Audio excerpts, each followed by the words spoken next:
Ketika kita bicara C++, kita bicara tentang sesuatu yang kuno. Seperti itu. Tapi pada dasarnya nggak sama sekali gitu ya. Kalau kita bicara C++, maka kita akan masih tetap memegang C++ untuk berbagai macam solusi-solusi yang esensial. Oke. Beberapa waktu lalu saya melihat kode head unit sebuah mobil dan saya kaget 98%-nya adalah C++. Kemudian kalau kita visit ke pengembangan video game, ya pengembangan video game yang sifatnya triple A gitu ya, game-game yang cukup besar, maka mereka juga menggunakan C++. Dan kali ini kita akan mencoba untuk menyiapkan C++ ya di lingkungan pengembangan Visual Studio Code.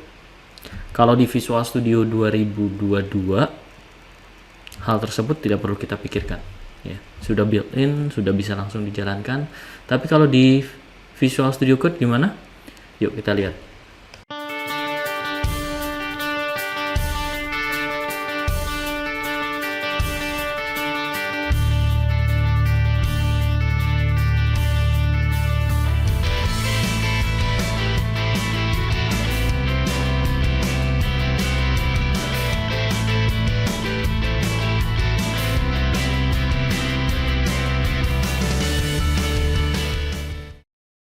Nah, ini kita bicara C++ ya, dan teman-teman bisa visit 3dlabs.net untuk tahu langkah demi langkahnya.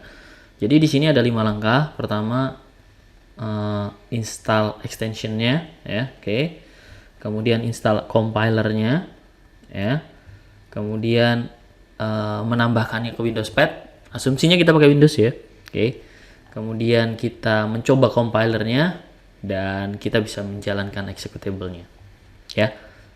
Dicoba aja ya, dicoba aja. Dan kali ini kita akan mempraktekannya dengan asumsi kita sudah menginstal extension dan juga menginstal compiler serta menambahkan Windows Pad ya. Kita akan melakukan itu. Oke, kita akan balik ke Visual Studio Code. Oke, berita baiknya adalah Microsoft sudah menyediakan C atau C++ extension pack. Ini dia ya. Di dalam extension pack ini ada 9 extension yang bisa bantu teman-teman develop C++.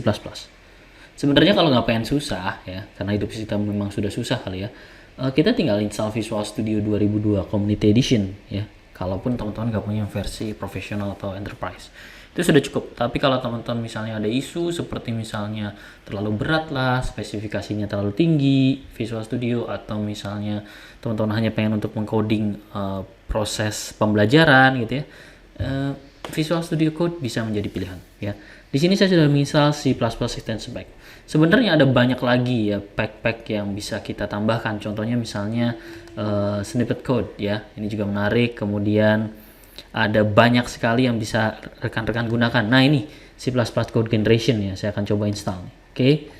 Jadi bisa menggenerate code ya. Kalau kita new project Visual Studio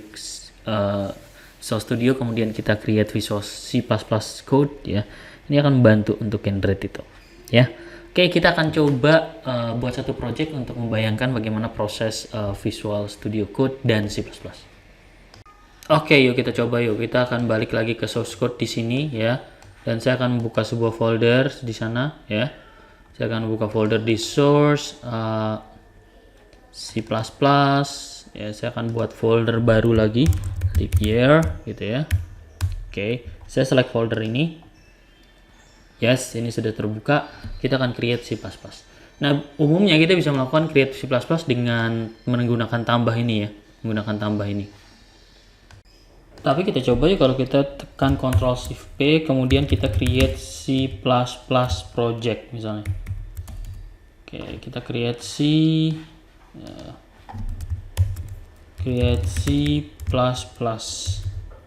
Nah, ini ya, create C++ project. Kita coba diklik gitu ya. Kemudian kita select folder ini. Nah, kita lihat tuh.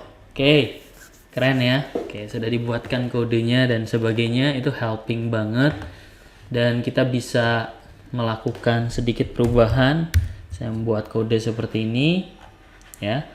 Dan kita bisa lihat ya. Kode ini kita bisa save. Ini adalah main.cpp dengan struktur yang menurut saya sudah mencukupi untuk menambahkan include, library, output, dan sebagainya. Kemudian kita bisa melakukan proses run gitu ya. Nah, ini yang sedikit berbeda nih ya. Kalau kita coba start debugging ya, kita coba start debugging nih. Oke. Nah, ya. Kalau teman-teman belum mengkonfigurasikannya, maka tidak akan jalan. Oke. Nah, oke. Ya, teman-teman bisa lihat di situ ya. Oke, atau terminal gitu ya. Saya akan masukkan 2017. Oke. Nah, jadi semudah itu proses debugging dan proses running di C++ ya. Kita juga bisa run with debugging ya, atau kita bisa melakukan proses running satu demi satu gitu ya, dengan mengklik kanan, kemudian kita bisa add a new, sini di apa, add configuration, tapi enggak gitu ya. Ini sudah dibantu dengan generate template. Dan rekan-rekan bisa melihat outputnya ada di main.exe ya. Di sini juga sudah dibantu make files dan sebagainya. Ya. Jadi ini cara termudah untuk membuat sebuah file ataupun project C++ ya. Bagaimana dengan Anda? Anda sudah mencobanya ya? Kalau belum, silakan mencoba dan jangan lupa ikuti tutorialnya untuk melakukan konfigurasi, karena di sini yang sudah saya lakukan adalah sudah terkonfigurasi ya. Demikian sesi kali ini. Terima kasih dan tetap menonton. Sampai jumpa.